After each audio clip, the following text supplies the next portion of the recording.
a bigger transition as to how things are done. It's very odd. Yeah. So it's very, yeah, it's hard to feel really that involved. It's hard to feel, invested. Do you feel do you feel like it's hard to kind of keep traction when you're teaching? I have a lot of students, and I haven't been able to connect with very many of them very directly. It's mostly marking and administration and assignments, and then quick Zoom chats. And so, yeah, it all feels very, very odd. Hey, John. Hey, guys. How are you? Oh, there you are, John. Hey. My ear is quite bad today, but I want to keep trying to do this. Chris can tell you, Andrew, the weather here has been particularly bad. It's still pretty much winter here still. Yeah, my mother lives in Ottawa, and she told me that there was snow in the morning there. Yeah. Wow. It's ridiculous. Yeah. So my ear is like, so I might at some point just sort of have to stabilize, but let's do this anyways. I got to just keep doing what I can, unless it's completely debilitating.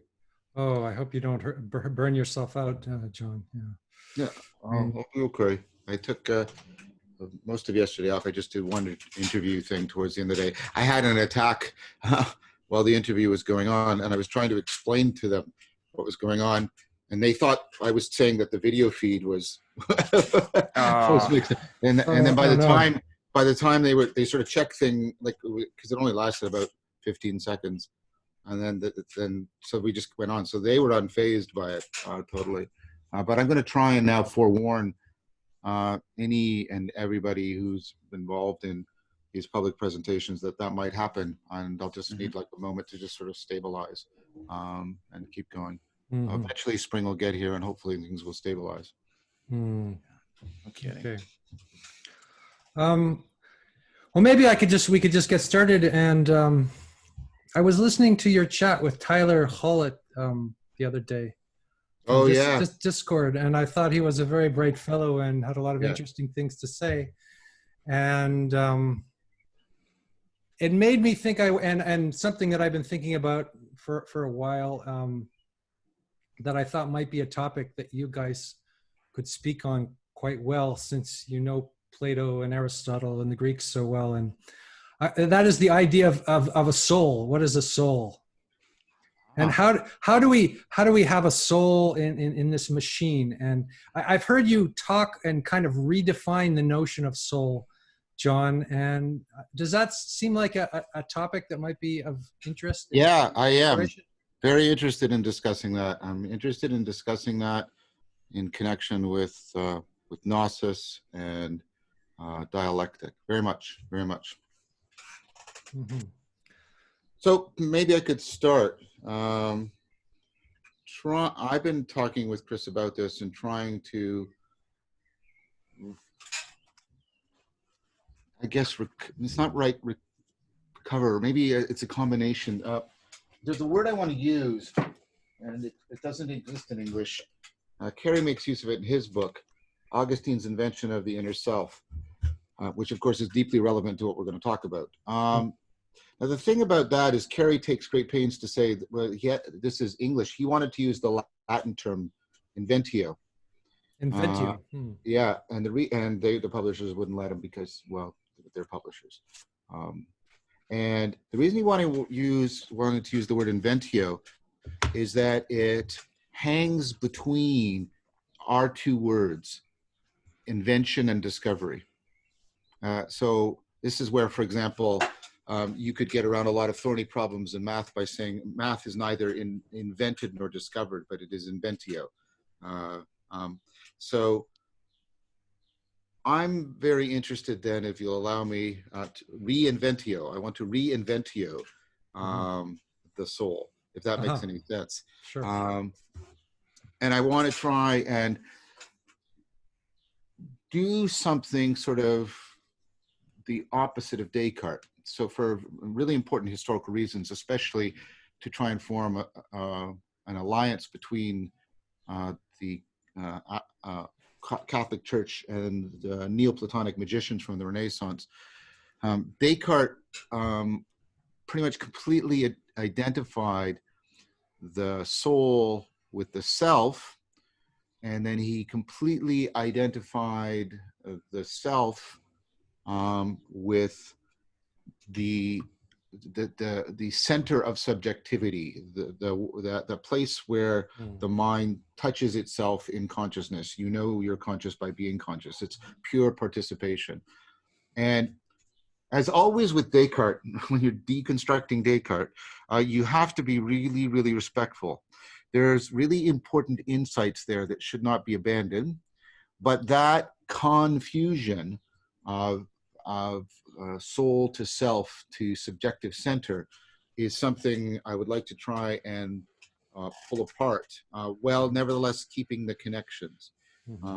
And so so also the soul is connected in some way with this notion of the divine double, yes, or the sacred second self, I think, yes. as you've renamed that term. Yeah, that's very much the case. I think there's something in here that the term soul is aspirational. But I would also like Moore does, Christopher Moore does with Socratic self-knowledge, and reconfigures, Reinventio perhaps, the self as something not possessed, but to which we have a perpetual aspirational relation. That your true self is the virtuous self that you're always aspiring to. Right. So the soul is not something we have. It's something we do. It's something it's an activity, and it's something we aspire to become at the same time. Yeah. So what I think what the soul, this is an idea I'm playing with, serious play, and I've been playing with Christopher. He's one of my one of the best people to play with, as you can imagine. This idea of, I just have this image of you guys in the playground with marbles or something. Yeah, great playmates in a play date. Yeah. Although I may have lost a few of my marbles. Good one. Yeah, I'm trying to pick up on this notion that could resonate with Neoplatonic ideas of the one within us, which I can perhaps get to, and then Buddhist ideas about the no self and the true self, especially in the work of Nishitani. And so what I'm sort of playing with is this idea that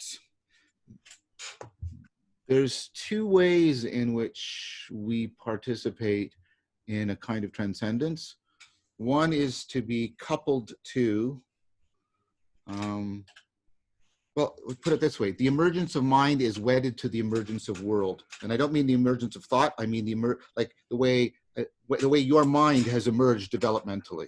The emergence of mind and the emergence of the world as an increasingly complex and dynamic set of intelligible affordances for affinity and aspiration. So I'm going to use and what that does is that couples us to the inexhaustible, the moreness, not just quantitatively, but qualitatively.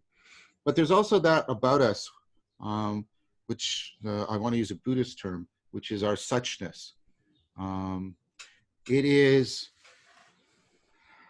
if this direction is the direction of participation, the moreness, the movement into moreness, this is, the suchness is the direction towards individuation. And the suchness is that about you that is resolutely non-categorical. It's that which you love in a person, which you love their uniqueness. And I don't like that term because it's so bound up with narcissism. But when you pick up on the irreplaceable way in which that person is and continues to be, right? And you get a sense of, oh my gosh, right? That's the suchness. Now the Buddhists claim that enlightenment is you get suchness for everything. It's a way of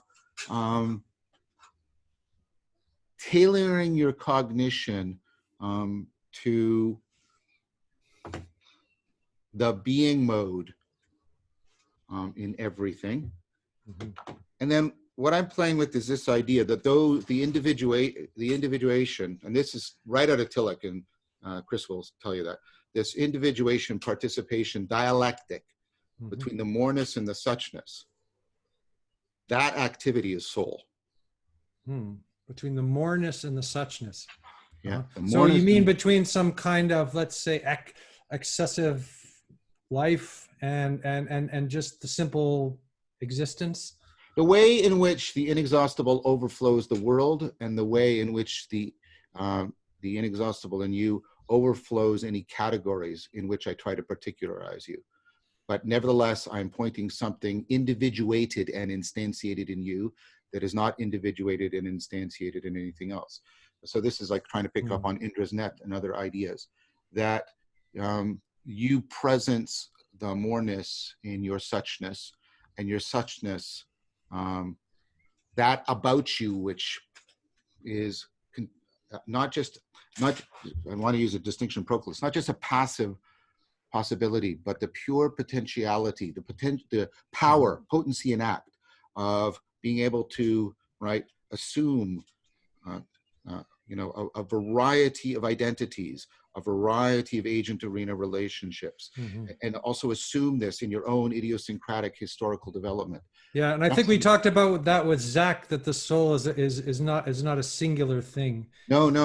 It's a multiplicity. It's of potentials rather than. Yeah. And so, the soul is that within you. One pole of the soul, it sounds like Dr. Seuss, sorry. One pole of the soul is that which in you has this inexhaustible capacity to do relevance realization and refit itself in evolving fashion to the world. And then the participatory side, the resonant side, is the fact, and we experience it most in wonder and awe, that the world, the world discloses an inexhaustibleness that is always presencing through it. And the soul is when those, so what I'm trying to do, and Chris probably sees this, by making use of Tillich's individuation participation and talking about this affining relationship, this mutual, it's not reflection, because the moreness comes into the suchness, and then the suchness, adds to the moreness of the world, It's great when you can get this, the handle of this vocabulary. It's very beautiful, yeah. And so what, and of course this is deeply influenced with Whitehead, but I'll say one more thing and I'll let Chris talk. But what I'm trying to do, and again, I mean this respectfully, is I'm trying to give, I guess, a non-theistic or secularized equivalent to what the soul's main function was, which was to worship. The soul's main function was to worship. And Descartes, of course, left that transformative affining to transcendence, He left that out when he collapsed the soul into the self, and then the self into the unchanging center of subjectivity. So I'm trying to reformulate, Reinventio soul in a way that exapts and reappropriates in a respectful manner the soul's main function, which is worship. Beautiful, yeah. And before Chris speaks, I wonder if the soul ever had a kind of fixed meaning, if all of these terms they have to be reinvented all the time. Otherwise they become reified and they no longer have any meaning. Well, the problem is things can become reified in this way, Andrew. They can be embedded in a mythos that stagnates and dies and that has not been replaced by any new emergent mythos that discloses new logos, And in that sense, they're trapped within, and this is why Chris's metaphor of the dying star is so appropriate. They're trapped, they're sort of stuck on the event horizon. If I turn his dying star into a black hole. And so I think our notion of soul has been lost. Interestingly, in the performing arts, there's a category of music, and you know this much better than I do, soul, in which there was an attempt to Reinventio soul as a particular way of, connecting through into music. Yeah, well, exactly. I mean, you can distinguish between music that has a soul and music that doesn't have a soul. I mean, if you have a very fine ear, and the music that has its soul, I think, is connected with that inexhaustibility. And the music that doesn't have a soul is just a formulaic repetition of something. It might be very performative. It might be very salient, to use your term, or. Yep. And that relationship that I'm talking about of worship, that individuation, participation, tonos, a dynamic tension, creative tension, that's very aspirational. You are participating in the sacred second self while you're individuating the current self and re-individuating it, tapping into its suchness until you actually come to appreciate and become or asymptote towards the sacred second self. Beautiful. Christopher, I want to hear from you. I want to hear you what do I add to that? Riff on some what of that is there stuff. Possibly to be added to that? Well, I guess, yeah. Unsurprisingly, what I say is just going to be a recapitulation of what John just said. Yeah, Chris, come on. But that's access humility. Hang on, yeah, no, I wasn't courting contradiction by saying that at all. I'm just trying to say that was pretty comprehensive. I mean, okay, maybe I'll try and put it what you did, John. I'll try and maybe put it pithily.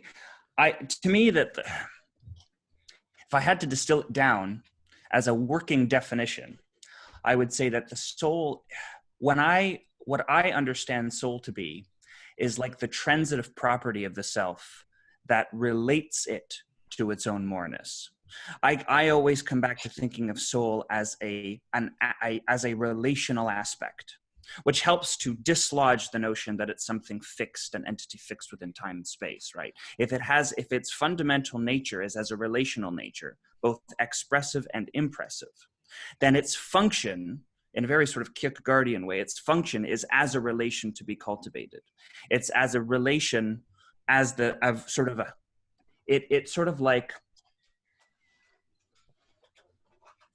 is the intermediary aspect in the orchestra of self that bridges between the suchness of its current composition to the moreness of the yet unheard melody.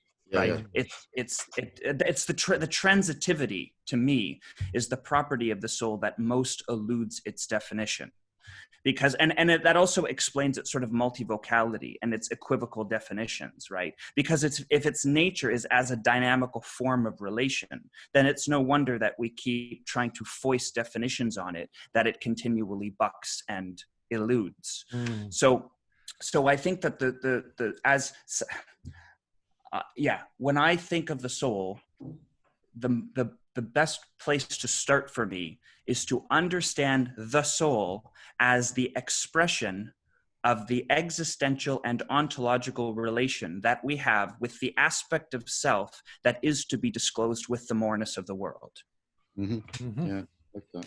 And that's perhaps why. Well, I was thinking when John was mentioning the soul music and how soul music, if music has soul, I mean, we're not talking about the particular genre of soul music, but just soulful music in general, it creates a kind of silence. It stops you in your track, but there is kind of a forward movement at the same time. You feel like you're moving and you're still. Because it's always a double disclosure, or what I should say is, like, the soul is your power of faith. It's the power it's the enacted power of wedding, like the emergence of mind to the emergence of world, like I'm saying, the suchness to the moreness.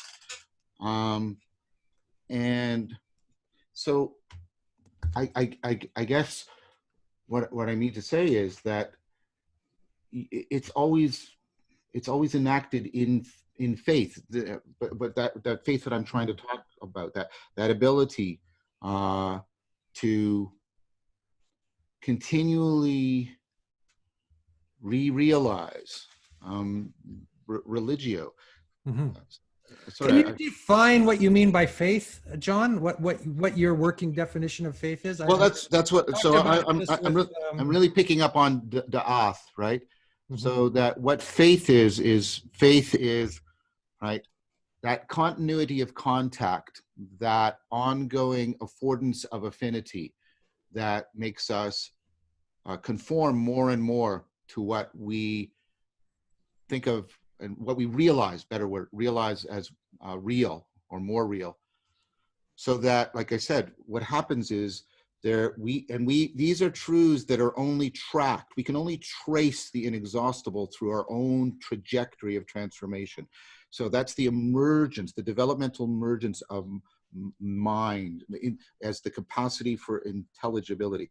And when that is wedded to the way in which the world is constantly disclosing itself to us, and then the two poles of that is there's a disclosure of what the moreness than the world can be, and then there is, and it's like two sides of the same tongue, but there's also a demand put on me to aspire, to tap into the resources of my suchness, what is often called in Buddhism, your original mind, your pure mind, so that I find that potential to trace the trajectory of transframing in a transjective manner. So I can more and more maintain continuity of contact. I think it's entirely appropriate that the definitions of faith and soul be understood coterminously, because totally. Because it's almost as though faith is the described activity of the soul, and so it's really, I think it's impossible to think of them as independent dynamics. I think one is somehow a property of the other, so that the cultivation of soul manifests in faith and the cultivation of faith manifests in soul. I think it's appropriate to understand them consistent in that manner. I would say that soul is the term for a power, and faith is a term for the virtue that cultivates that power towards excellence, the enacted virtue. So faith is related to virtue. That's not very much.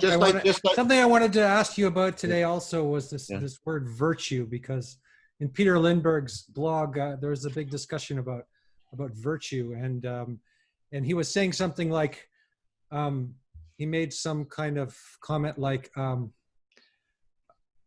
he says he loves virtue more than he could love even a woman or his wife, or if you have that kind of virtue, that's what virtue means. That seems to be related to faith as well. Yeah, I mean, so let me try something that's close and related, and that may help, because so I think of reverence, and here I'm following Woodruff, because he explicitly argues that reverence isn't a feeling or an experience, it's a virtue.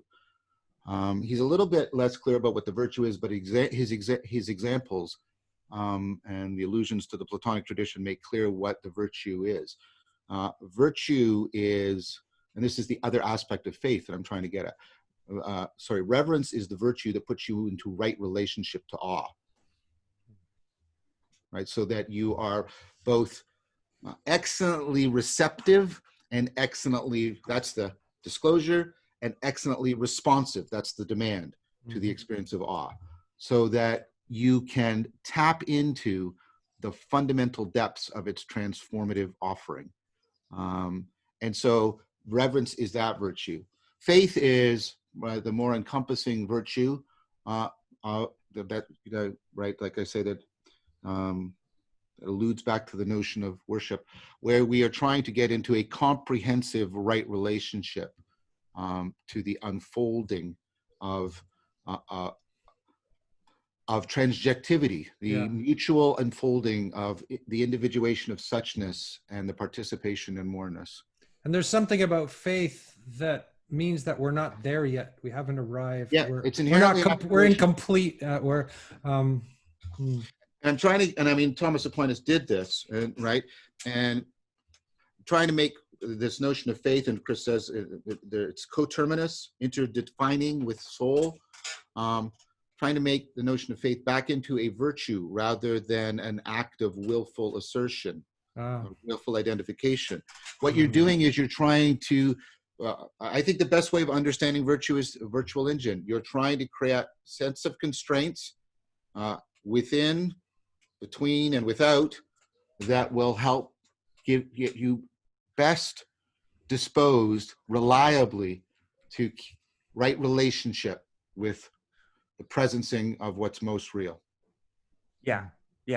And you're becoming, I mean, faith in some ways, it's you becoming proleptically conversant with the organization of your relationship with the world, your relationship with the relations that govern and concenter your disposition before, let's say, reality as such. I see faith as a kind of continuity between the state of those relations in situ and the possibility of transposing or transfiguring those relations in order to accommodate greater levels of intelligibility. There's something there's a vertical continuity that you step into when your relation becomes disposed with faith, right? It's like you're stepping into the Heraclitan current, as it were, right? You're stepping into train with something that's going to disclose the possibility of reorganizing your relations such that you become more optimally disposed to accommodating the world. So that's what. Here's a way of thinking of what Chris said that I think would help to make it concrete. Think about how you're faithful to your partner, your wife. That's a virtue, right? And it's not captured. And this, we can talk about this, goes back to why your self-knowledge is captured with assertion. Give me a good thought too. Pardon me? Oh, I just had a good thought when you said, I didn't mean to interrupt. When you say being faithful to your wife, that's an activity, right? Yes, that's an whereas if you look inside your mind, maybe you're not always faithful. We're not always faithful, right? In our hearts and minds. But it's what we do. So that it just gave me that thought. Yeah, it is. It is. And notice how it's interdefined with love too. And yeah, I mean, and that's like we make a sacrifice on some level. We might have an attraction to other people or something like that. Yep. But we make a sacrifice and we decide to limit ourselves to that relationship, which actually, makes our horizon larger. Yes, exactly. And that was the point I want to make. Like, your faithfulness to your partner isn't about any sense of closure or the fact that she can be captured by a set of beliefs. So when the virtue of faithfulness is to have, of course you have sentences you utter, but it's also, a virtue also requires skills. It requires a sensibility for perspectival knowing, right? And it requires a kind of selfing for the participatory knowing. Virtues, they link all the knowings together, such that what's happening is, as you said, you're constantly affording your wife's moreness, right? And but always in recognition of her suchness. She's not an abstract principle to you. Yeah. So you are affording It's her. not your property or possession or any of those things. Yeah. That's right. Otherwise, if you have that kind of relationship, it's a relationship without faith, isn't it? It is.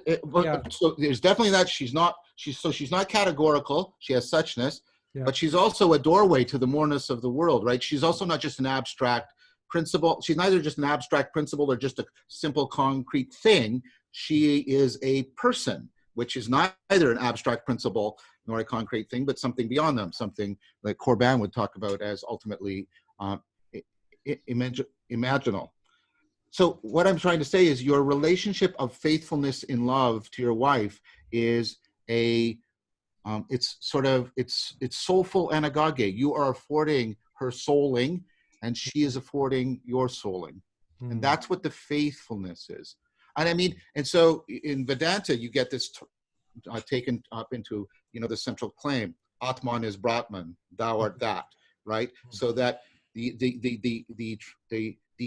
mystery of transcendence and the mystery of immanence, the soul of the reality and the soul of the person are ultimately affined, interaffordant, interpenetrating, co-creating.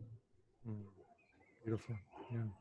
I was thinking about. Go ahead, Christoph. I was just going to say, it also means that implicit within the faithful relationship is the capacity for inexhaustible reinventio. Yeah, in of the course. way that you've just defined it, John. Right? Totally. Because there's something about a faithful relationship that is necessarily unpredictable. I think about the womb with a view expression. Yeah. That it always has the gnosis of the relationship always has a view to beyond the relationship. And so it's just, I mean, it's reliable enough as to avoid absurdity, right? Because when a relationship becomes so unpredictable, then it verges into absurdity. Exactly. But it is not so predictable as to become that's another kind of absurdity, right? That's right. Yeah. But it's predictable. Total predictableness is absurd, and just as total chaos is. Yeah. It's the virtual engineering. Yeah, that's right. That's the virtual engineering, right? You're trying to steer between those. Yeah. So there's something. So the property. So the property of faith in a relationship is that which keeps its poiesis ongoing and replenishing, right? So that when you turn to the relationship, that's why faithful relationships are a font for existential renewal in some respect, right? Because you find yourself recovered and recollected anew in a faithful relationship, precisely because it intermediates the moreness of the world as well as the moreness of yourself. And so the capacity for self-poiesis, for the auto-poetic evolutionary quality to a faithful relationship is precisely that what makes it a font of inexhaustibility. Yes, and notice how as you are participating in the other, right? And right, like Chris said, you're also internalizing the other. You individuate your suchness through your capacity to internalize other people. Yes. And this is what dialogos is. I mean, this is what dialogos does, right? This is the sacramental property of dialogos, is precisely that by the revelation of thou, you are so revealed. And in your revelation, thou is more revealed. And then the cycling that takes place as a consequence of that opens the perspective of the dialogos to the sort of something like the ontological vertex that is available by virtue of in virtue. I love that expression because I think it says it all. In virtue of that faith. In virtue of that.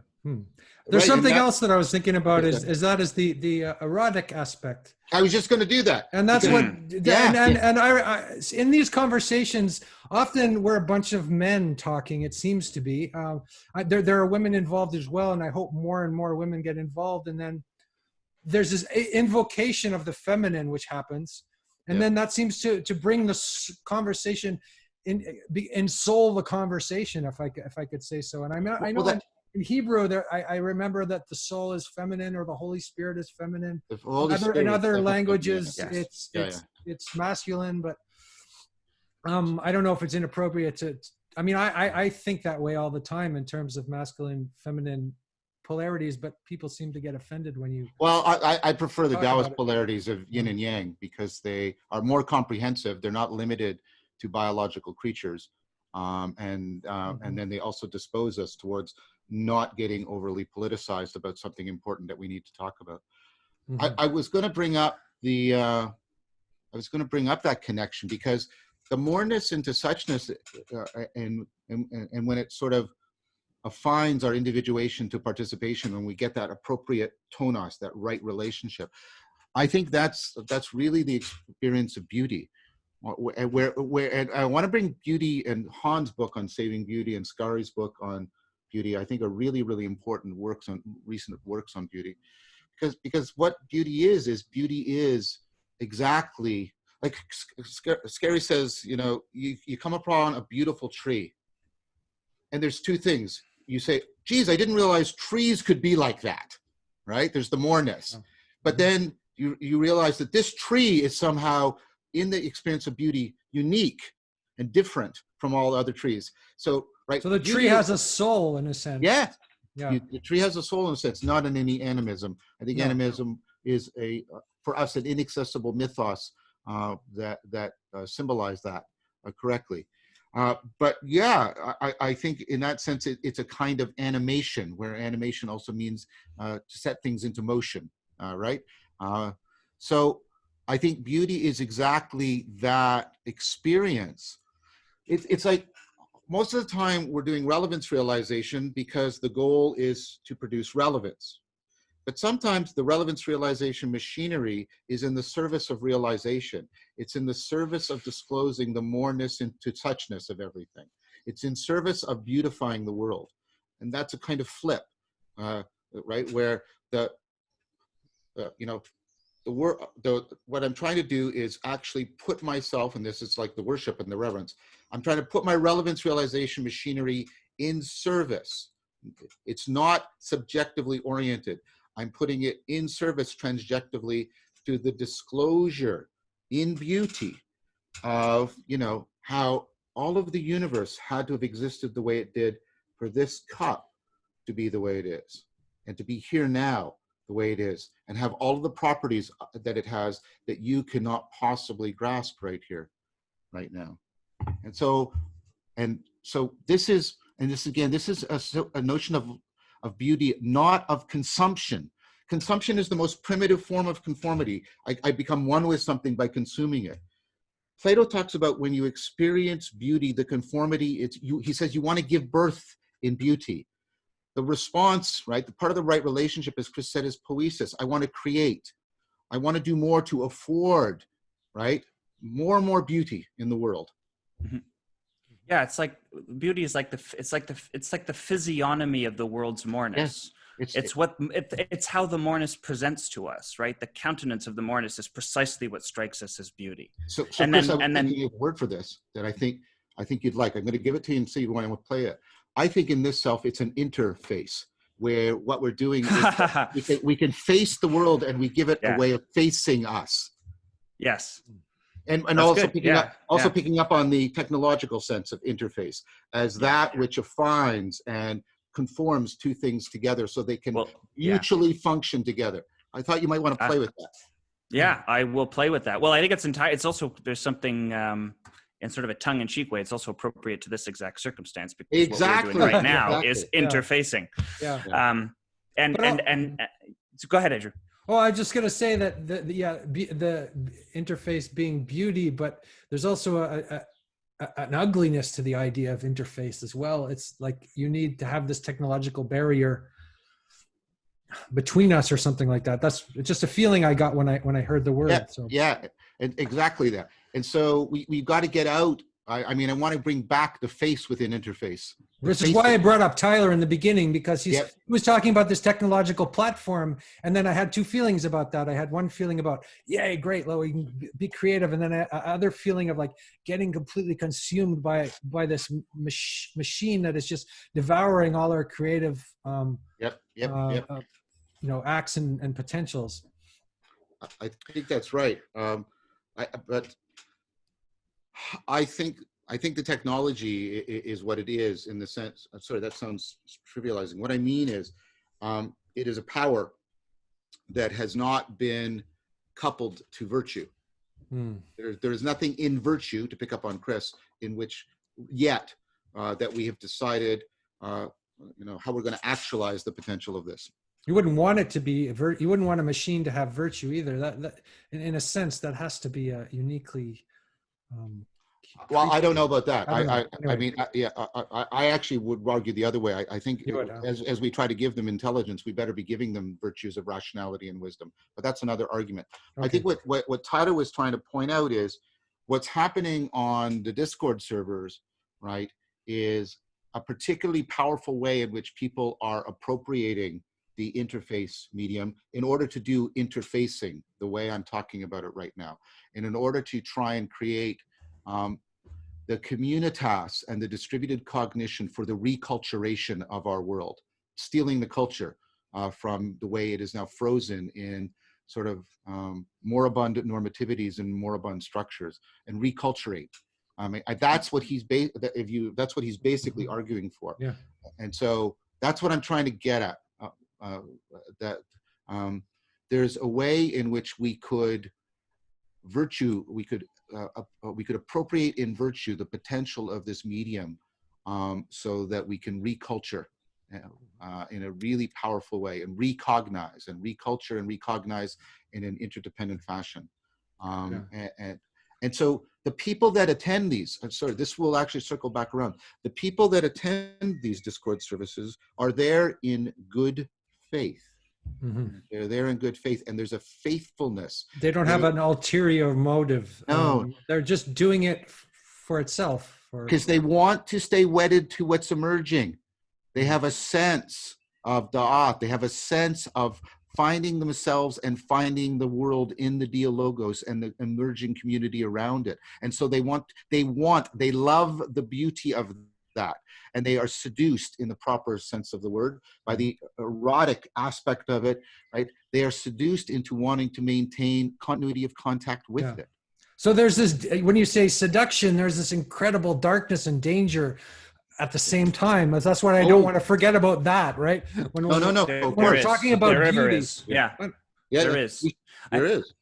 Go ahead, Chris. I think philia. So I think, in some sense, philia. I think so. Taking the model of these dialogoi, I think, is appropriate, because I think what the presence of philia does is it essentially creates a matrix for the cultivation of eros, right, and for the transmutation of eros into something like an agapic form of poiesis.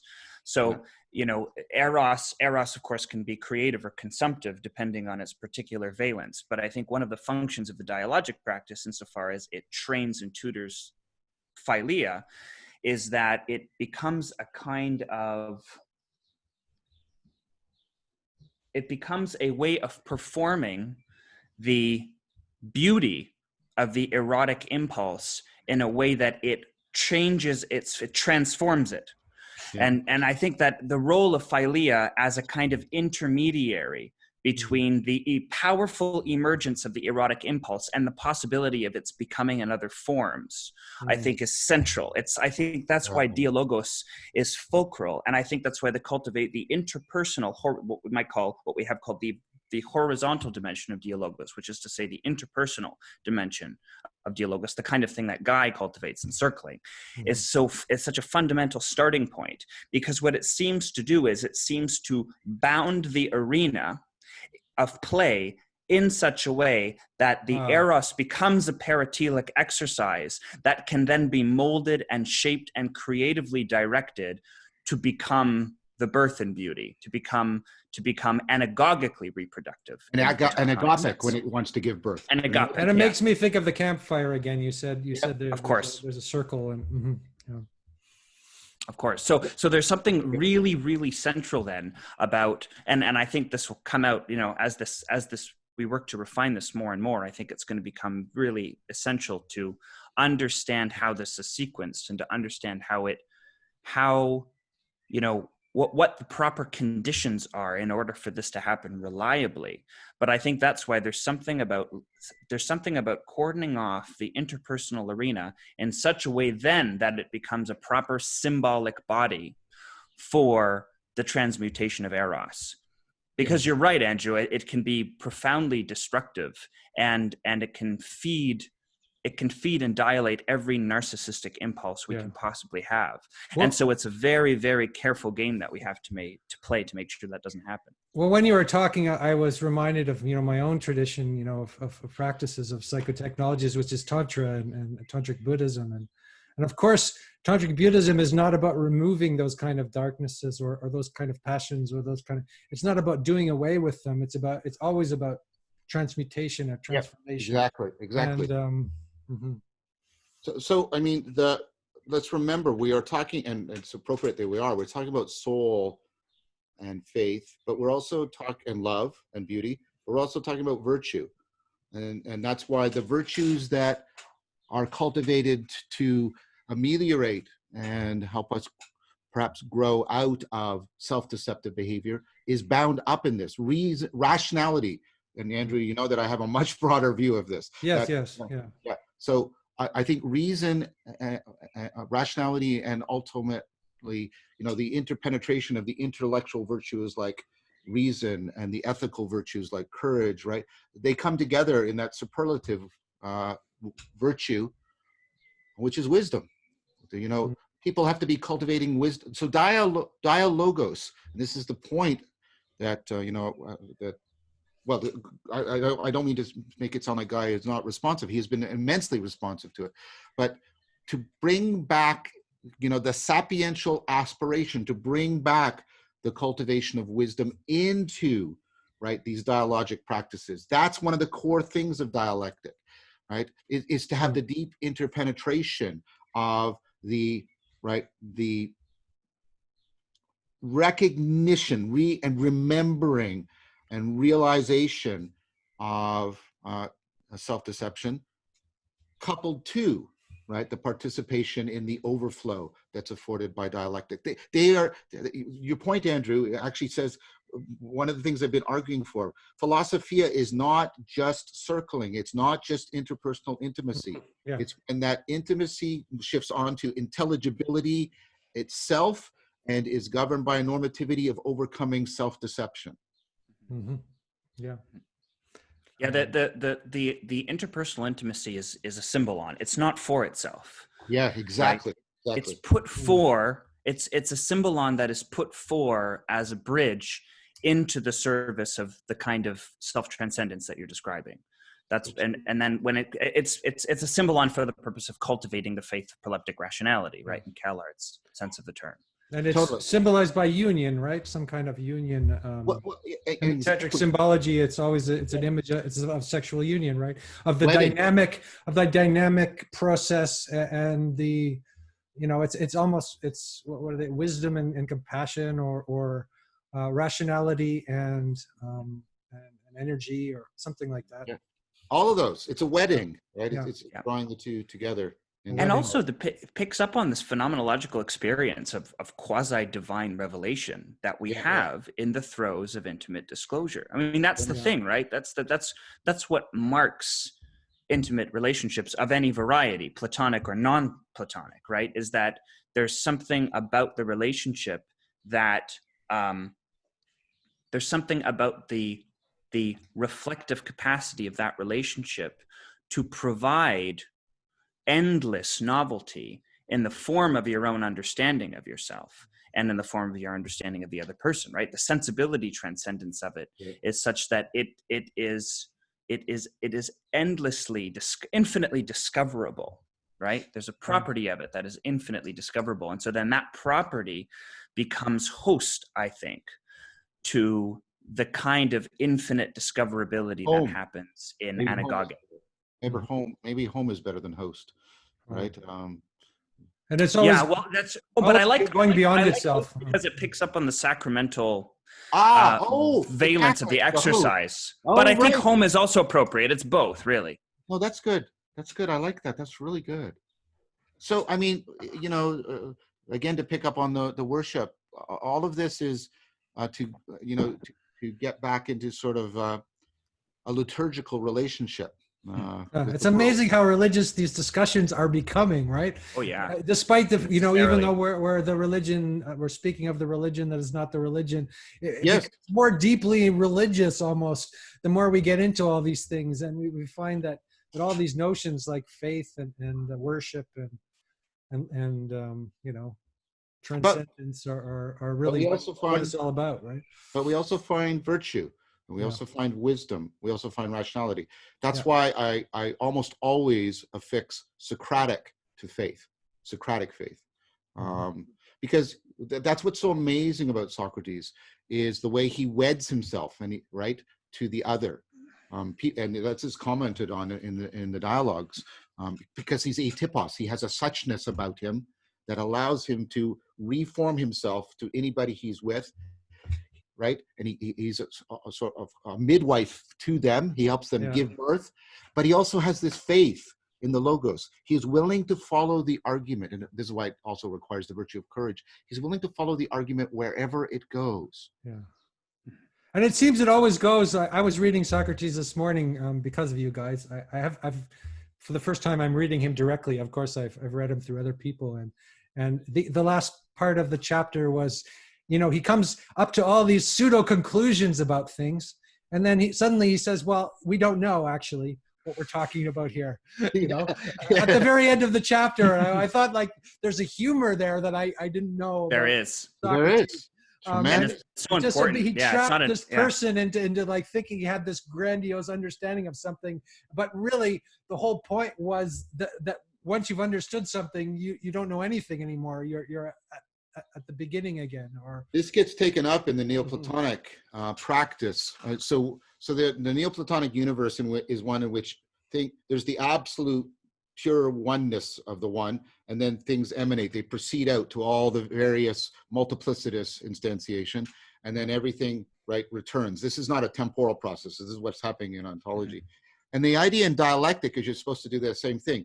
You're supposed to project all of your thoughts, all of the variations you have, and then notice all the differences, and then recollect and say, yes, but that's just a projection. And then when you recollect back, right, and try and step back to what's deeper and what's affording all of the variations, that's when you realize, oh, well, but I don't really know it. And then you gather, this is how you practice dialectic. You gather it back in, and then you again project it out so that you externalize it, you can become aware of it, right? And then you see all the variations, and then you pull it back in. And you don't stop. You just keep going back and forth because you're trying to get into conformity with how reality is unfolding in that constant procession and return. And what's really cool for me is that's exactly the main motion in artificial intelligence deep learning, right? You take some data and you can compress out what's underneath them all, the one, and then you run variations from that, see what sticks, gather it back in, right?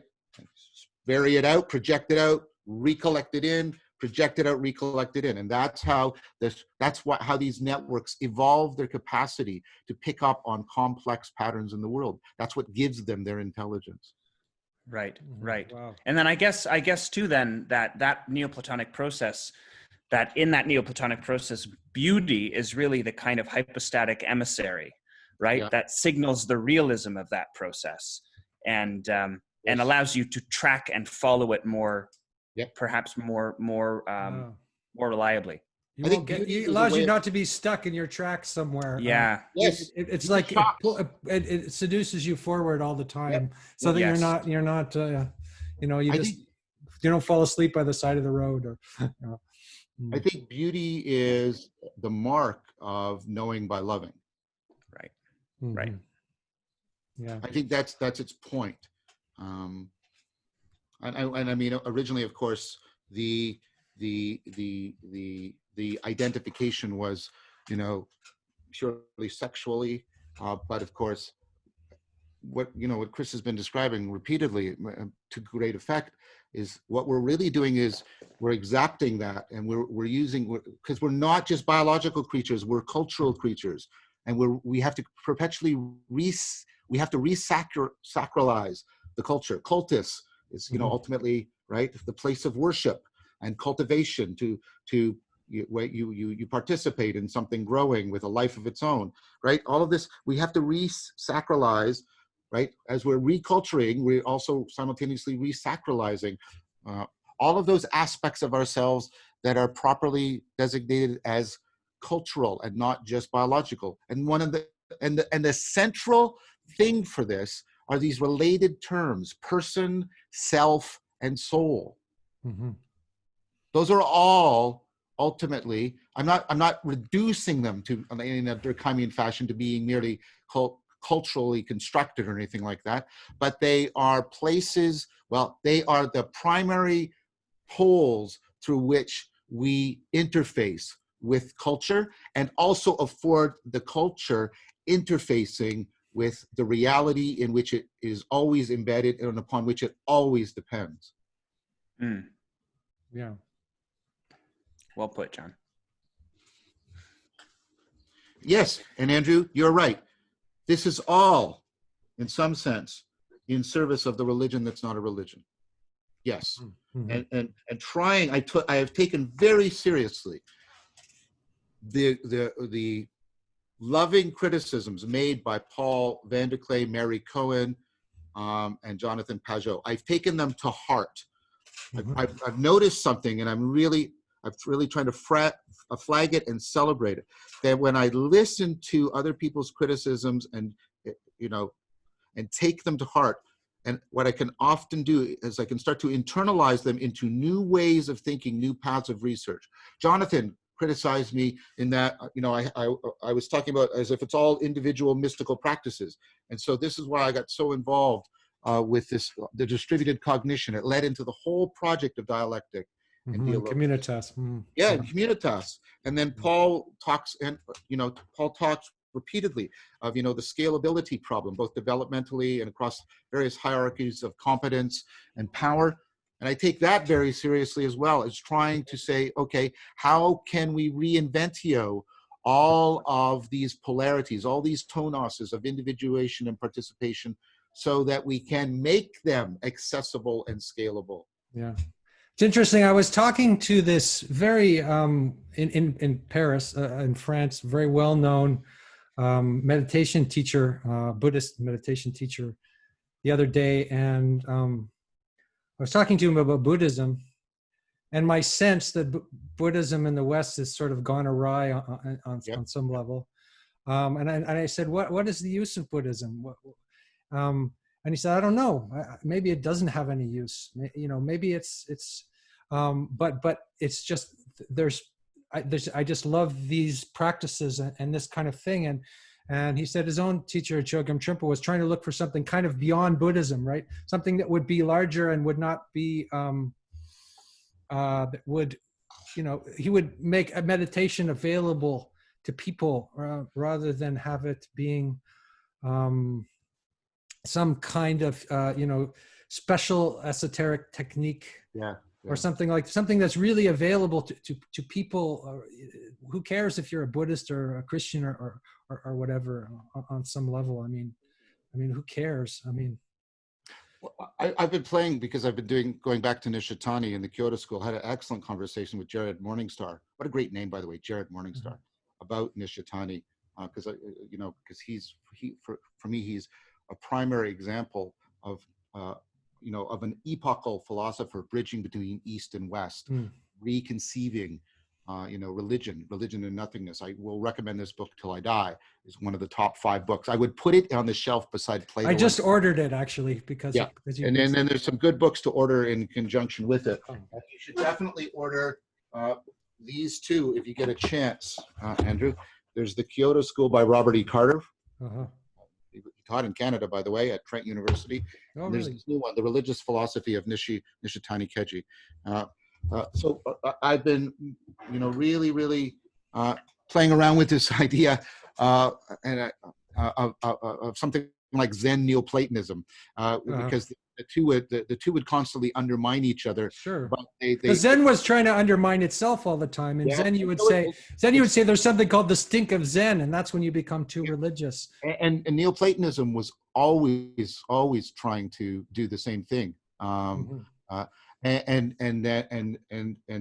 if we could somehow integrate them together, like I say, because if you'll allow me to play with the wedding metaphor, they're not going to sleep easily together in the same bed, but I expect that would be actually really, really a really good creative tension that would keep, perhaps keep a kind of criticality for longer before everything eventually solidify, right? But maybe keep the fire of criticality burning a little bit longer. Oh yeah. What I wanted to say about my discussion with this person also was that he mentioned that, he said each period that we live in has this denial of love, he called it. Yeah. And he would say that, in the religious era, right, when people were highly religious, you would burn somebody at the stake or something like that. And that was the denial of love, right? Somebody who wasn't a Christian, you'd burn them at the stake, or if somebody wasn't a Buddhist, they were a heretic and all that sort of thing. And he says, but our denial, he's written a lot about our cultural denial today is this commodification of everything, where and this pseudo happiness, search for, and he was talking about how meditation, is usually taught as being this panacea to make you calm that's sort of thing, and that actually the spirit of it should be more in that spirit of all these. Sorry, I'm rambling here, but all these techniques like impermanence that people use, they've turned into this sort of description of reality that's very obvious and stupid, and you just use these phrases. But I think the dialogos would you always have to keep the soul and intelligence of something. I think so. I think Han has been the best for talking about our incapacity for love now, our denial for love in the way in which we have turned everything into consumption and commodified everything. And he also has talked about a correlated thing, and this allows us to circle back because of the way love and beauty are bound together. He has this wonderful chapter where he talks about the aesthetics of the smooth. That you were mentioning that, right? Yeah, that we want this, like we have re-identified, but his point is we have misidentified beauty with making things as smooth as possible, visually, cognitively, interpersonally. And his point is that what we are doing then is this grand act of narcissism. Because what we're basically saying is, I don't want anything to disturb me or disrupt me. And this comes back to your point that meditation, when I'm teaching my meditation classes, I'm doing them. I don't know if you knew that, Andrew. I'm doing them. I did know that. Yeah. I'm already burdened. Otherwise, I'd love to come, but No. That wasn't trying to. No. I repeatedly tell my students, that meditation is not a vacation; it's an education. It should disturb you, and if you're having unpleasant, disturbing feelings, good. Right? The people that come in and all they want to do, and they want to talk about how they feel wonderful, it is appropriate at times to celebrate wonder and connectedness and presence. But you should also have periods where there is demand and challenge on you. Yeah. And I guess you also have to go into the underworld. That's what this guy was telling me today about, the poet has to go into the underworld and look at the dark aspects of your world and of yourself and all that. And that's also part of meditation, which. Well, but you see that the Gnostic and Jungian metaphors are ultimately wed to that Neoplatonic practice that I was talking about. Because what do? Well, how do you really journey into the underworld? Well, you try to notice how you're projecting your shadow. Here's the projection, and all the way, and you really can't introspectively get at your shadow. And the point is that I'm taking shadow not just in because it's too hard to look at. You mean it's you're not because where you have to get to a place where I want to play with Nietzsche's thing. You can't jump over your own shadow, right? It is immersed in the very activity that of your looking at your the shadow. It's enmeshed. It's like this. It's deeply like this. You are so wise with other people. You can give your friend amazingly good advice. Right. But trying to do that for yourself is almost impossible. In fact, that's a hallmark of wisdom where people can successfully do that. And what you have to do, and this is why, and this is Moore's point about self-knowledge requires distributed cognition. And Sperber's point, rationality requires distributed cognition. Because only in you, like reflecting back on me, like my projections, and if we can move that from being an unconscious process of co-identification to an explicit one, like in therapy, right? Only then can I recover from my projections what has been otherwise inaccessible to me. That's how I can integrate, which means individuate, right? With the shadow. The shadow is the disruptive things that I have to project out so I can see them, the way, like how literacy makes your thoughts available to you. And then I can, from that, gather back in and gather in that criticality. And that's what actually individuates me and moves me forward. I mean, and this is what Jung thought. I mean, dreams are a little bit weird because dreams are they're sort of alternatives to your ego mind. But it's this is one of the things when you're reading Socrates. Socrates spends a lot of time putting people into aporia because he wants to disabuse them of all these incorrect yet intuitively obvious ways of how we get self-knowledge. Well, I just introspect. Bullshit. You will not get most of yourself will not be found, right? Oh, well, what I do is, just the things I like or choose. No, that's bullshit too, right? Well, the things that I sort of, assent to. Well, no, that's not enough because I don't know what you're committed to, what the true normativity of you is until I see you having to interact with things that disturb you and disrupt you. I mean, I think Moore's book is brilliant about this. It's just bringing out that there is so much aporia in Socrates because he's trying to get people to give up our feigned and fallacious sense of expertise about our own self-knowledge. This is what we also lost with the notion of a soul. If you go back into, the Christian tradition, the soul was deeper. It was that part of you. It was the God-given part of you, right? It was that part of you that transcended your self-awareness because it was that part of you that is, striving for relationship to what is ultimate, God. Mm-hmm. So, I mean, Socrates' process of aporia is to humiliate, in the old meaning of the term, people's pretended expertise, which is a kind of arrogance, right, about their own self-knowledge. Because it has to be found in dialectic. I mean, this is now the convergence of this ancient argument that self-knowledge is only available in dialectic and this new modern argument by people like Sperber and my good friend Greg Henriques, that reason was designed by evolution to work within distributed cognition, not just inside people's heads. That's very clear, yeah. So if you have a confirmation bias and I have a confirmation bias, but they aren't the same confirmation bias, you know what we'll do? We will come in with our confirmation biases, and if we come in good faith, right? You and I will disrupt each other. Yeah. We will disturb each other out of it in ways we can't do with our own cognition. Now, I'm not saying you can't do things like journaling and cultivating active open-mindedness. You have to do those. You have to do those too. But there's a place that you and I can get to in dialectic that we cannot get to on our own. Yeah. There's a place of self-knowledge that we can get to in dialectic that we cannot get to on our own. Because we have to disclose who we are before another person, right? We have to externalize it, and we have to give up ownership over what we're saying and doing and let other people appropriate it and transform it before our very eyes. This is the thing that you face, right? When you realize the performative aspect of your cognition, it is always going to get away from you.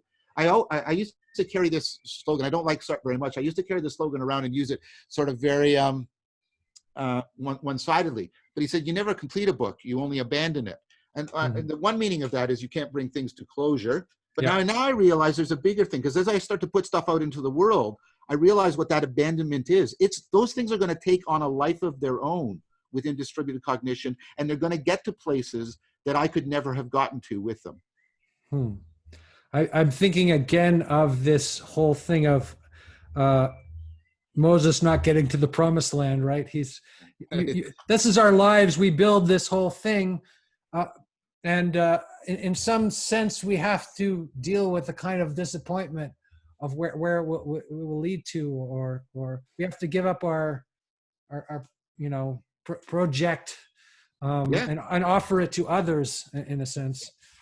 Yeah, I think, part of what we need to do is, to shift, and this is my deep, that I love the Platonic tradition deeply, but this is my deep critique of what goes wrong in the Platonic tradition, which is the conjoining of sacredness with perfection, and where perfection is a coming to rest. The later Christian Neoplatonic Christians replaced this with epictasis, that we are in permanent self-transcendence, that God is the field that affords permanent self-transcendence. And the vision of God is not to see God in rest, but to more and more see the way God sees. So there's no final resting point or nirvana or enlightenment or, here I'm home now. It's more like continual. Well, is there a final resting point in your relationship with your spouse? Do you now say, I'm done, I've completed love? We don't complete any virtues. We don't complete virtues. And thinking that they even complete us is incorrect, right? Your love for your wife, your faithfulness to her, those are incompletable projects. They're what John Carse wrote this brilliant book, The Religious Case About Belief, and then there's finite and infinite games, right? Virtues are infinite games. They're games that are not meant to end, like a good conversation, like a good dialogos, right? And virtues are always infinite games. That's one of Plato's great insights. That's why we can never be completely virtuous. Only the gods are capable of that infinity. So that's why I can't be completely virtuous. Well, but I don't mean to make a joke. That's no, that's wonderful. Yeah. You're fine. That's fine. That's very good. Well, it also makes me think that our beauty is in our imperfection, which is kind of it's a terror and it's a relief at the same time. Well, that's what Rilke said, right? That every beauty is an angel that's just slightly failing to kill us, right? And you know, in the Asiatic, there's Asiatic aesthetics of Wabe, that and this brings us back broken cup or something. Yeah, the broken cup. Because what does the crack do? It reminds us, being mode, of the suchness of this, right? But it at the same time, it's exposing us to how everything, right? It's tapping into the inexhaustibleness. Because what happens when I catch the suchness because of the crack, the cup is beautified. And the moreness of reality speaks through. It's like Leonard Cohen's line. There's a crack in everything. There's a crack in everything, yeah, so the light can shine in. And also in the Japanese aesthetics, they say that it's like a woman or a man who's just beyond that prime. That they consider that to be beauty. Not something in its prime perfection of life, but if somebody that has gone just beyond the prime, so that it contains life and death within it. It's not this false promise of perfection. Yes, excellent. That's exactly right. I think that's a beautiful thing you just said. And so notice how we can't talk about these things without all of these nodal terms coming up: beauty, love, wisdom, faith, soul, right? I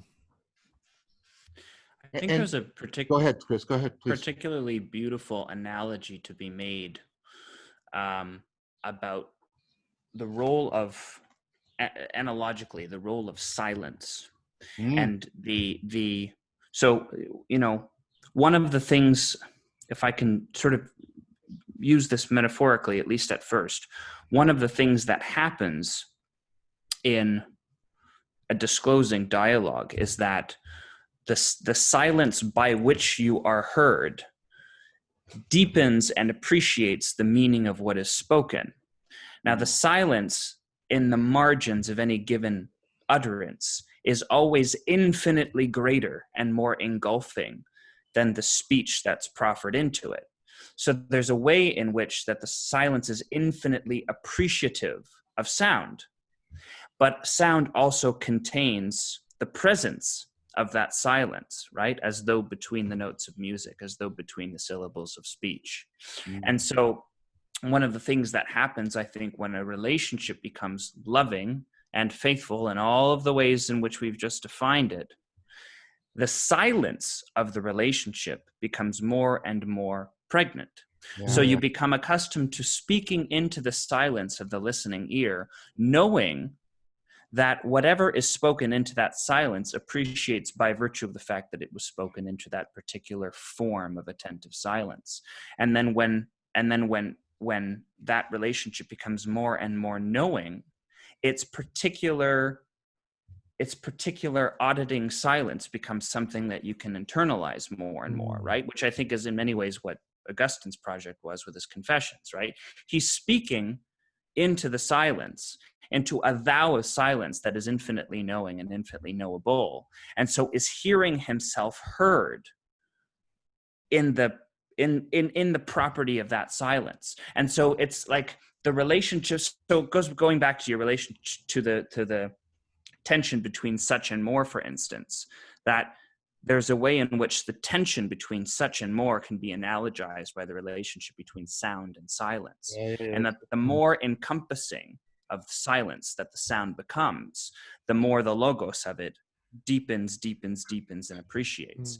And so to me, I think that that's a way of understanding both the dynamic of the comprehending relationship as a symbolon for poetic love and its self-transcendence, but also then its capacity to be interiorized as a way of performing the dialectic interiorly. Because I agree, John. I mean, there's a way in which we cannot self-introspect reliably to the degree that we can do so in a distributed fashion. But then when the distributed dynamic becomes interiorized, it does become a way, obviously, internalizing the sage, as you often say.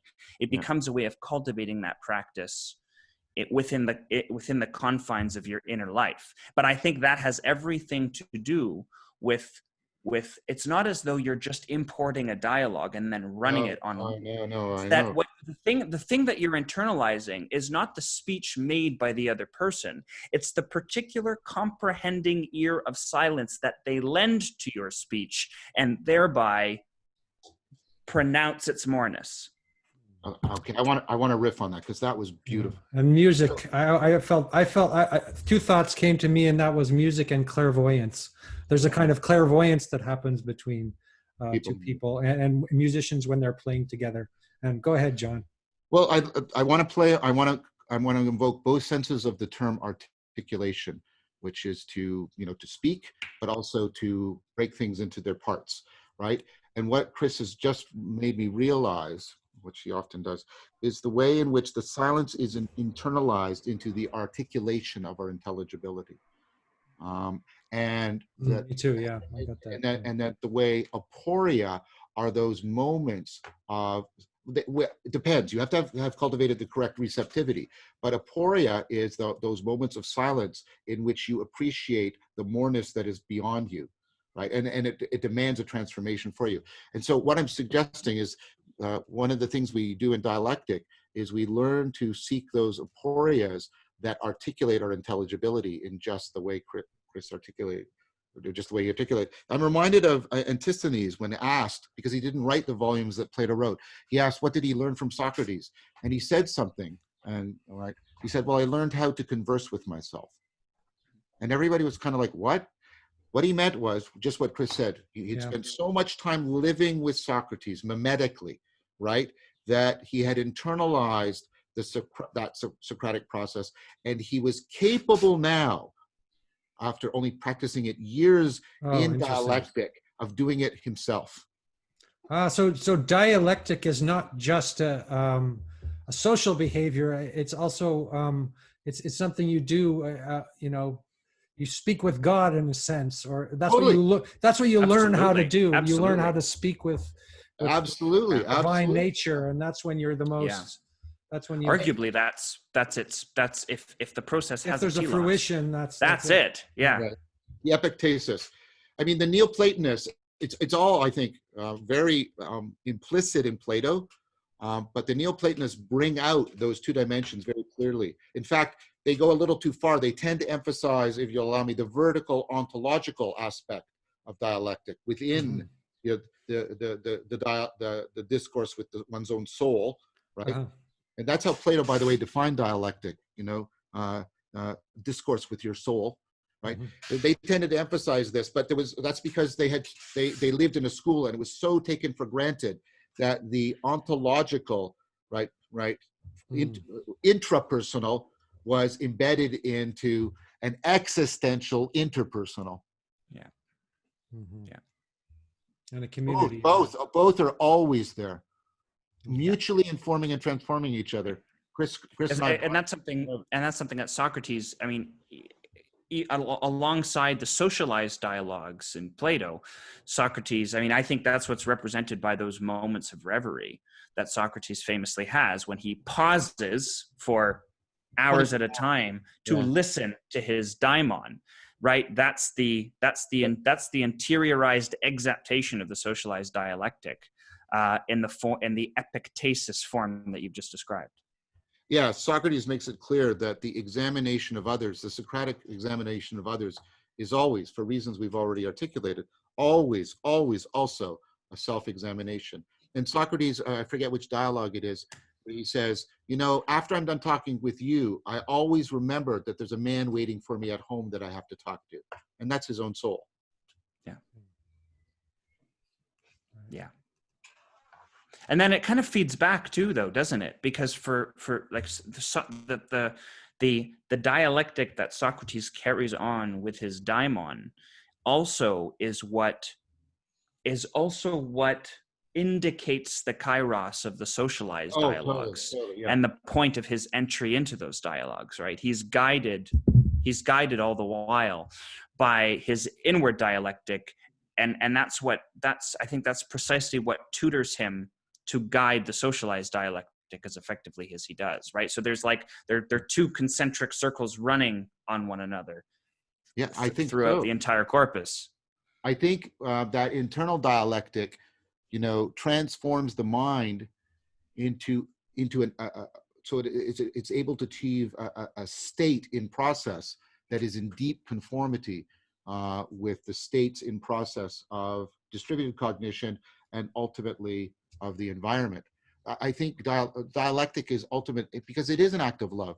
It's ultimately about transforming yourself so you more and more have the perspicacious capacity to enter into conformity with the logos, and then through the logos into conformity with ontos, with being. Mm-hmm. That's how you get ontological. You get into affinity with the logos, conformity with it, and then through the logos you get into affinity with ontos, with being. Mm-hmm. I was just thinking as you were speaking that this is very high conceptual stuff, but also it's very simple at the same time. Totally. It's a conversation you're having with your wife or your children, or when you go for a walk and you look at a tree. It's not all this complexity of concepts. It's just being attuned to reality, right? Being attuned. Yes, that's scalability. That's the thing that Paul keeps looking for. And there's a scalability of discourse that is scalable. Well, that's exactly it.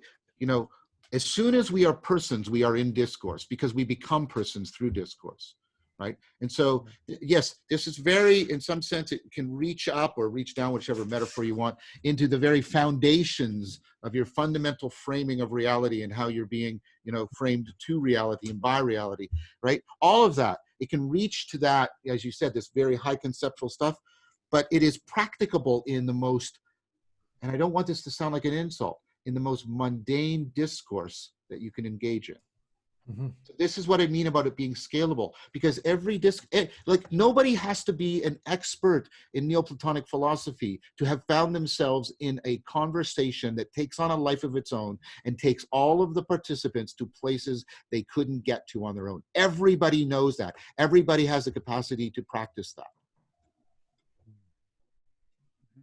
All we are trying to do is articulate this more and more and more theoretically, but also with practicable consequences, so we can afford its enhancement, its acceptation, because of our current situation and because of the emerging potential of these media and these new communities of practice. We have to somehow exact ancient dialectic into the current, into these current new communities of practice and this new medium of communication. Yeah. So it's an ensouling process. Yes. Mm. Yeah. Back to precisely. The word, back to soul again. And that's a big part of making. No, that's the wrong verb. Exactly the wrong verb. That's a big part of affording somebody becoming a person. Right, that ensouling process.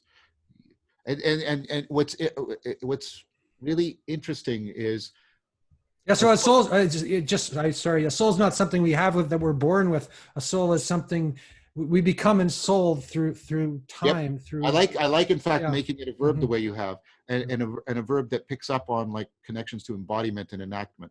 I think it is. And so this is a way of trying to Reinventio some of the practices of theurgia in the ancient world, where they were sort of practicing sort of animating things, and we look at that and I go, that's weird magic, and I don't doubt that there was degraded forms of it in which it's weird magic, but there were also really powerful forms of it, because Proclus, for example, says that internal theurgia is way more important than external theurgia, and what it is about this process, right, like you said, of ensouling things, of reanimating them, setting them back into their proper motion. psyche is wind blowing. It's a self-moving thing. When we can deeply remember sati, how everything is suke, everything is self-moving, how the logos is not just a set but a continual gathering and unfolding, like that reanimation, so that we're constantly remembering the moreness into the suchness. That was also a big part of this whole set of ritual practices that we dimly understand, called theurgia in the ancient world. So you're supposed to always be practicing theoria, contemplation, meditation, reflection, and theurgia, and then that was also ultimately supposed to lead to theosis. You're going to become more and more godlike by doing it. Mm-hmm. Yeah. I thought of reanimating the Death Star again. That image came back to me again. Well, the zombie is image, right. The zombie is the horror of what reanimation looks like when it cannot be properly housed within a worldview. Yeah. It's horrific reanimation, right? Well, reanimation is the wrong word, I guess. Yeah, ensouling. I like my word ensouling. Yeah. But, so that's a way of thinking about it, is the zombie is resurrection without any ensoulment. Sure. Yeah, and I just had this other thought that occurred to me as we're talking about the Death Star, and in popular culture, you want to destroy the Death Star, right? but you don't destroy the Death Star. You want to integrate the shadow. You want to ensoul the world, right? That with all of its darkness and machines and find a soul in the reality of what we're living at this time. I mean, part of it, the difficulty with darkness is, it stands for many things as a term, because there's a way in which the darkness is to the light as the silence is to the sound. So there's that sense of darkness. The holy darkness. Yeah. Well, yeah. And so,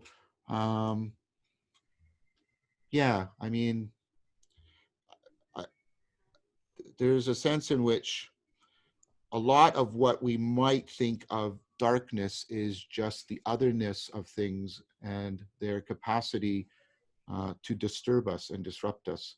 Now we can either resist that and harden against it, or we can, like Rilke was saying, we can get an adaptive relationship to it so that it starts to disclose itself as beautiful.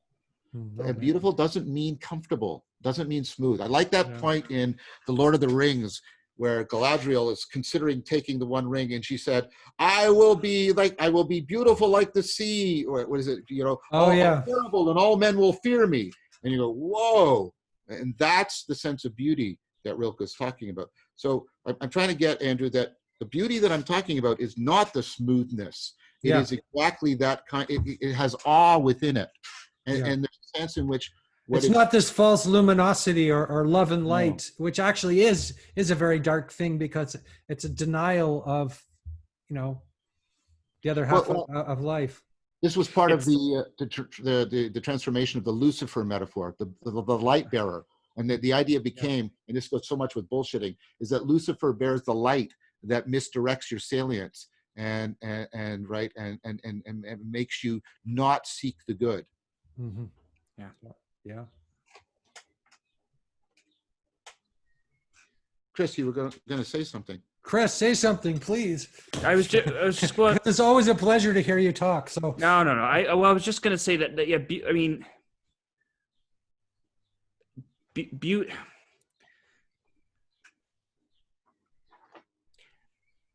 The idea of beauty as something that necessarily destroys and recreates yourself. Yeah. That the roughness of beauty and also the roughness of love is such that you cannot encounter it without being so changed. And if you can encounter it without being so changed, then it is less than. It is less than the fullness of its nature. It is less than the fullness of love if you can encounter it without also being transformed by it. So there has to be a crack in everything, there has to be Like one of the things about Leonard Cohen is his voice became more beautiful when he lost his voice, you know, and same with a lot of singers who have these broken voices. Somehow they're more powerful when they've been broken, or some aren't, though, because they represent that prime. But they still have even the ones that are very pure or whatever still have a unusual, strange quality to them. Oh yeah, they're not well, it gets they're surprising in some way, right? Yeah. I was going to say the Neoplatonists, picking up on what Chris just said, really understand the process, and this is like, so, of giving birth, and Socratic is the midwife, and they talk a lot about the strain and pain of labor that goes into giving birth, and that if you try to give birth, and think about how concept is ultimately based on conceive, right? If you try to give birth without the pain of labor, you will have a stillborn entity. Which, right? That's profound, yeah.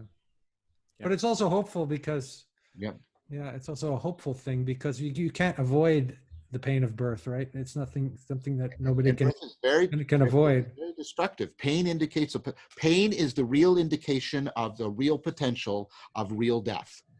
That's what pain is.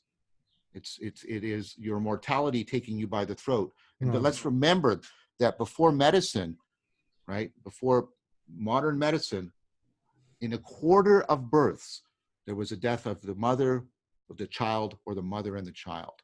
Yeah. Birth was always a very dangerous thing in the ancient world. That's why midwives are so important, because, right, they help to mitigate our mortality, so that we can give birth. That's what dialectic is. Which is what inflects the process with its share of danger, which I think is something that's not adequately appreciated about this process, about the dialectic, about philosophy in general. Because we're too comfortable. Is that it's dangerous. And you know, and the association of wisdom with danger, I think, is not intuitive for a lot of people. I don't know that it would have been intuitive to me either before undertaking it. But every instance of it risks a form of dispossession that is utterly, utterly destructive. And that is, I think, necessarily so, just as love is, just as love does. And so I think that its darkness has to be properly manifest in order for its sapiential promise to be fulfilled. That's why it's the dark night of the soul. Yeah. And I thought of this notion of sacrifice as well. That was one thing I wanted to talk to you guys about is the notion of sacrifice and the scapegoat, and because I've been thinking a lot about that, having read René Girard and what's the one I saw, Satan Fall as Lightning. Yeah. And maybe that's a whole other big topic that it's probably we can't get into right now. But well, anyway, what you said, Chris, struck me as quite profound. But notice what we've done, because we've enacted it. We start with this notion of soul, and notice how we've done all the procession. We've projected it out, right, into all of these variations, almost like the projection of sound in music, right? But we're also periodically, we keep circling back and gathering back, and we're trying to find what is the thread running, what is the synthematic thread that runs through all these projections, and thereby I can retrace back to their originating source, right? Because we haven't disclosed it fully. Of course we haven't. But, you know, we've enacted the very process I'm talking about. We cycle out, we project out, we gather back in, and we're constantly doing this. And we've just done it all over soul. Now, have we come away with a definition of it? I don't think we have a definition of it. No. But are we now in a more right relationship with the reality that is referred to by soul? I think so. I think so too. Yeah. Yeah. So I think that just the notion becomes more evocative. It doesn't take any final form or structure or certainly not any kind of certainty attached to it. Yeah. No, it's like we come within range of knowing by the light of that which we cannot define. Yeah.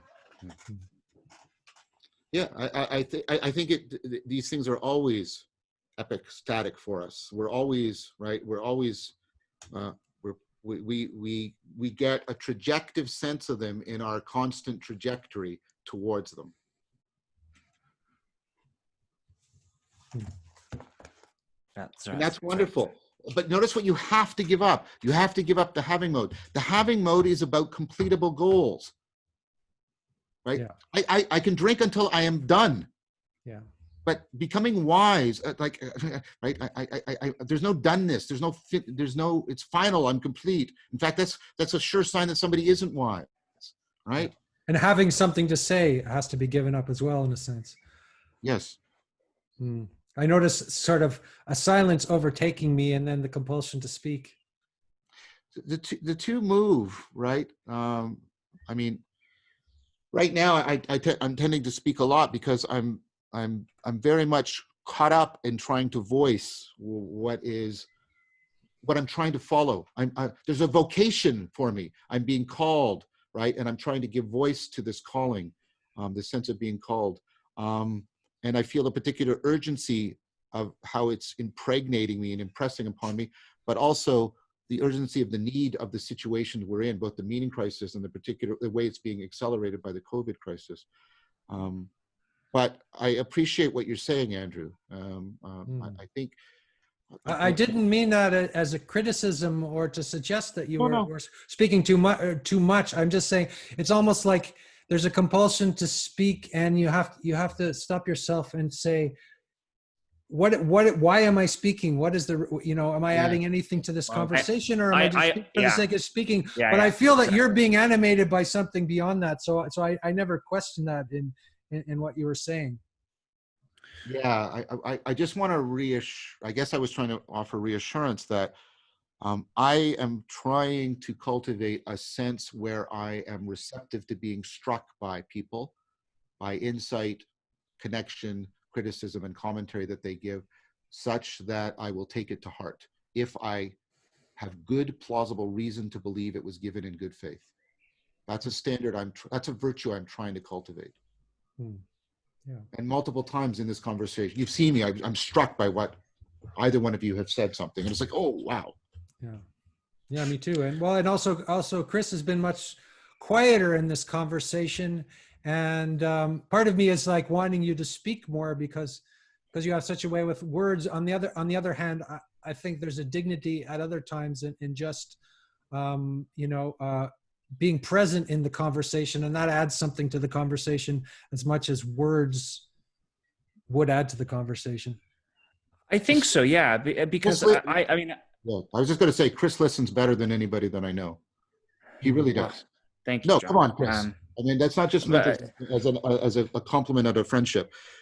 You listen in this deeply responsive and receptive way, right? And you take it to heart, like I've been saying, and you come. So when you come back after the silence, I mean, that's why you spoke of this, right? Because you come back out of the silence, right? In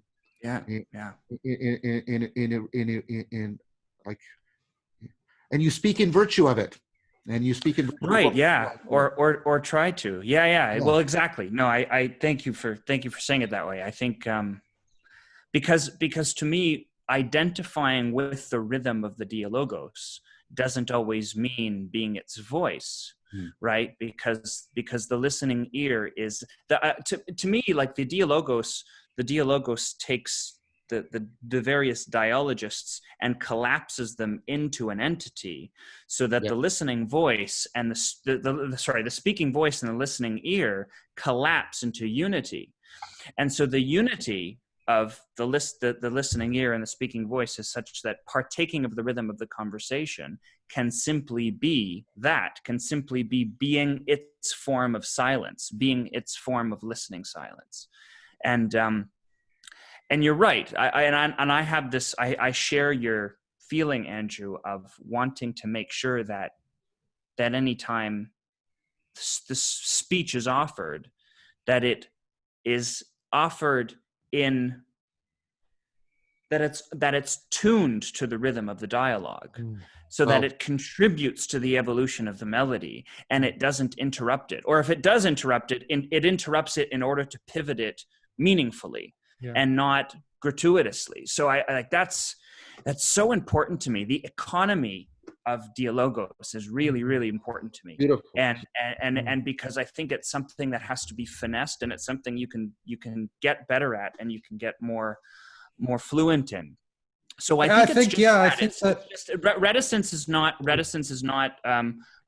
not fear or trepidation. Most of the time, it's waiting for the kairotic opportunity where the voice becomes an essential part of the dialogic evolution, and therein dignifies itself. You know. So I got this powerful image out of this, and I don't know if you were intending it. This notion of the way the Greek chorus bears witness. Because in dialectic, all the people that are not speaking are basically the Greek chorus bearing witness in a reflective fashion, and always poised to, disturb what the speaker has done, or like they're meant to call the speaker out in both meanings of that word. They're right here now, and they're here, and they're with us in a sense. Yes, exactly.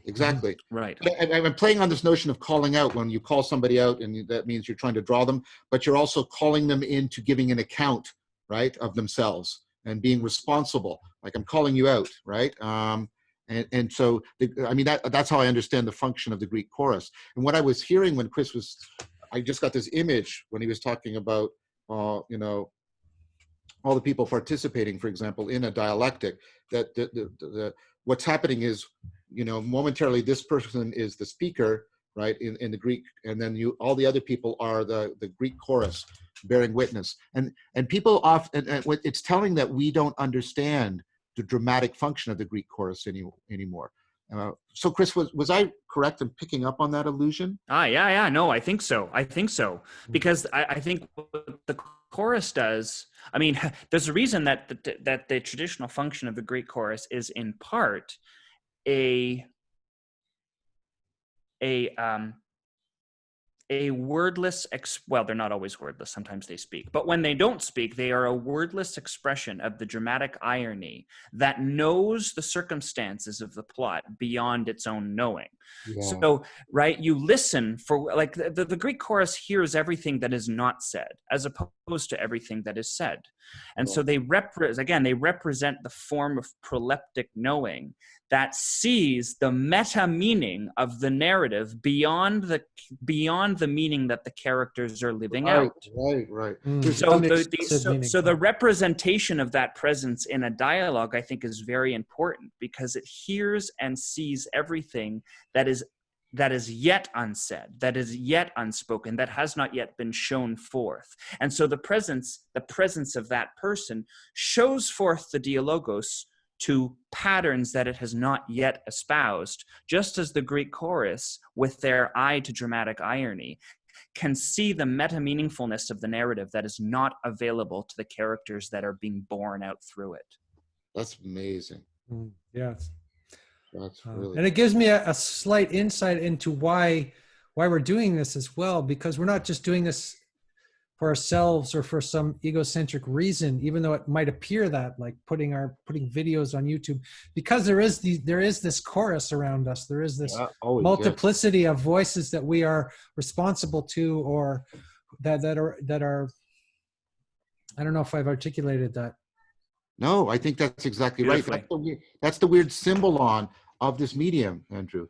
Like, think about Socrates. He didn't want to write anything down because he thought the permanence of text would, like, choke off the life of logos, right? Plato, of course, then ironically, especially in a dramatically ironic sense, went ahead to write all these dramas. But what we are doing is we are doing we are ensouling speech here in dialogos. And it has that, if effervescent but ephemeral quality of conversation, but it's also being made permanent by recording. We are joining together. It's also a performance of some kind. It absolutely is. Like, it's not just we're talking to each other. I mean, it kind of seems that way. And it's going to be taken up and have a life of itself beyond us. Normally, when conversation ended, the only life it had was in the memory of the participants. Wow. Now, like text, it will have a life of its own independent of our authorship. And that means we are bridging between the two things that Plato saw as oppositional. We are getting the permanency of text, but we're getting the living breath of dialogue. And we're getting theater, because we need theater. I mean, this is what's missing in our culture, is real theater. And I think that is almost what's compelling us to talk like this. And it's appropriate that Christoph would use these theatrical metaphors, because, you know, all of the life is a stage. All the world's a stage. It also, I think, fits the dialogic process with its share of danger. We were talking before about the fact that, you know, in order to be changed by something, you have to risk dispossession, and there has to be something deleterious about it. And I think that that's the public nature of it actually fits it with that quality, because there is, or I don't know if you guys feel it, I still feel it every time I do one of these things. I feel a very pregnant sense of risk. I feel a very pregnant sense of danger. And to me, that's essential. That's essential. I think Civilis said something very, very eloquent about this too, in terms of that the public nature is what actually allows for the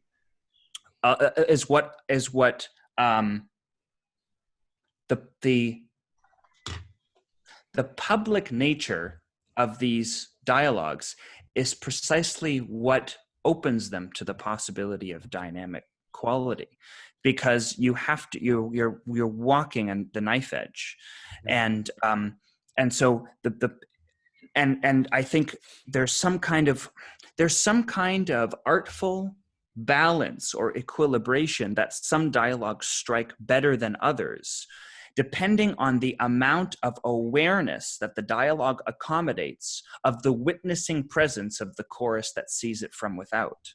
And every dialogue is a little different. How each dialogue accommodates that presence is a little bit different. Some seem to kind of carry on almost heedless of it. Some are so hyper aware of it that they become so fraught with their foreknowing sense of risk that they become almost inhibited by it. But there's something down the middle of those two. And when that catches properly, I think that the fear of exposure, risked by the perspective that sees this from without, is part of what helps to ensoul it with its possibility. Because perhaps if you make yourself vulnerable as well, and through your sincerity, you also become the potential object for ridicule or the potential scapegoat. Totally. But that's the virtue again. The virtue is what steers you between the vices of deficiency and the vices of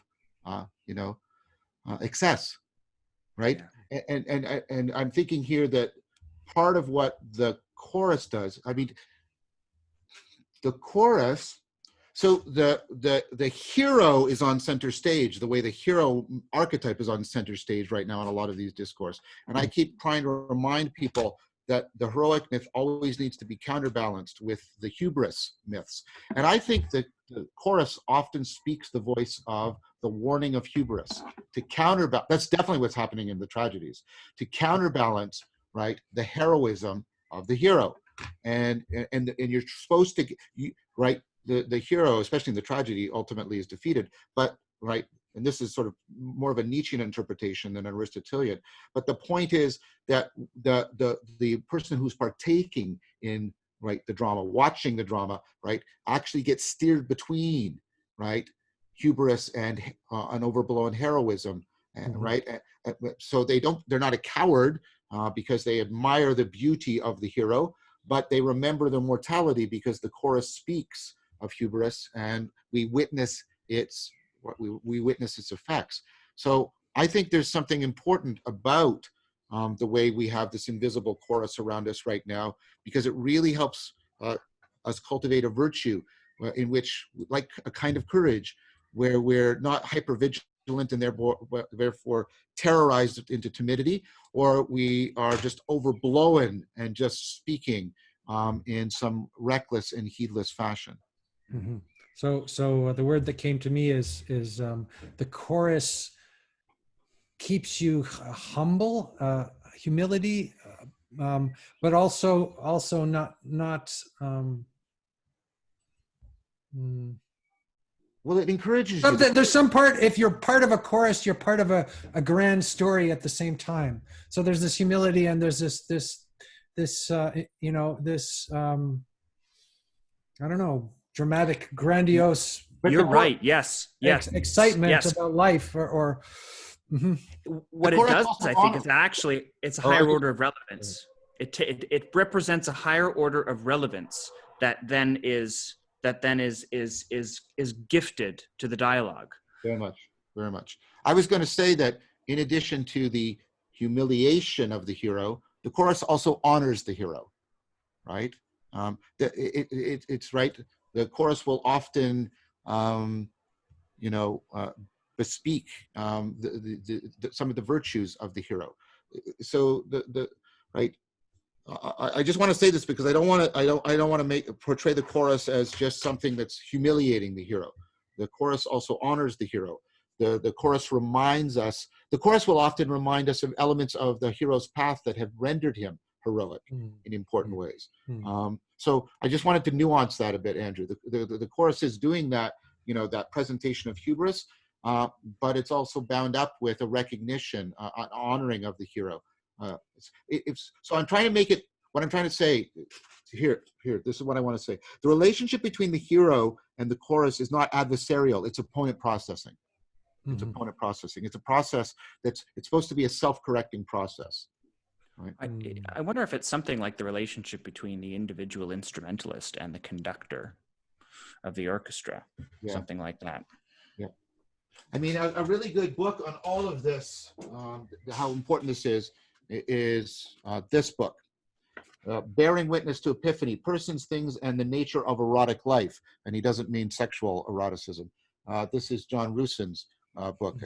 He's also works in Canada, at least he did when he wrote this book. And this whole notion of bearing witness to epiphany, right, which is bringing together so much of what we've said, and how it's so central a process. Bearing witness in this right way is one of the deep ways in which we enculturate people and in which we turn them into persons. So maybe the chorus is a person generating function. I think Chris is right. It's an overarching, a higher order relevance realization that is contributing to the cultivation of personhood. Yeah, very much. And it reminds us what is essential, what matters, what is alive, and what is hubris, and what is false, what is good faith, and what is bad faith. Yep. Precisely because it creates the bridge of continuity between the frame and it's a transframing device, right? Oh, right. It is the continuity between what is enclosed within the frame, in this case the narrative within this metaphor, and what is beyond the frame of the narrative. So you're precisely right that the most apt description of that continuity is precisely the relation of faith. Yeah, that's exactly right. That's good. And then you get, and then I think what that does to invoke both of your sort of familiarity with Catholicism, that's what tradition was supposed to be. Tradition was your faithfulness to the chorus that precedes and is beyond you and pronounces upon you continuously. Yeah. Like precisely. The host or something of precisely. Well, in the liturgy, you always invoke the host. The host, yeah. Of all the people, not only all the people that are present visibly, you invoke all the invisible people that are present, all the salients, all the saints are made salient. All the angels and saints. All the angels and saints. Right? Yeah. The heavenly host. Absolutely. So The heavenly and host. also you come back to being in a cosmos again, not Yeah, being you get to face it. a wandering, fragmented, you know, Yeah. person, and then you find yourself situated in a mandala or a cosmos or in a world again, to use Heidegger's. Yeah, I think so. I think so. Yes. I mean, I've always been struck. Spinoza has this notion of, we can find what he calls the face of the universe, which is this sort of gestalting thing that allows us to enter into right relationship with it, right? And so, yeah, I think it's doing exactly that. And we're back to the interfacing notion again. Yeah. Right? Tradition is a powerful way in which we interface with the universe. And make it, as you said, make it cosmic for us, as opposed to just an empty set of stuff thrown together. Not an empty set. I want to say a purely logical. I didn't mean an empty set. I mean a purely logical or purely formal set, as opposed to a logos. The difference between a Death Star. Sorry. Yeah. The difference between a set is you put any things into it, and they're just bound together by the formal grouping. But the logos is things are grouped together so that they come to belong together, and then and thereby their belonging to each other is how they can include you and you can participate. Their belonging to each other is precisely how you can belong to them.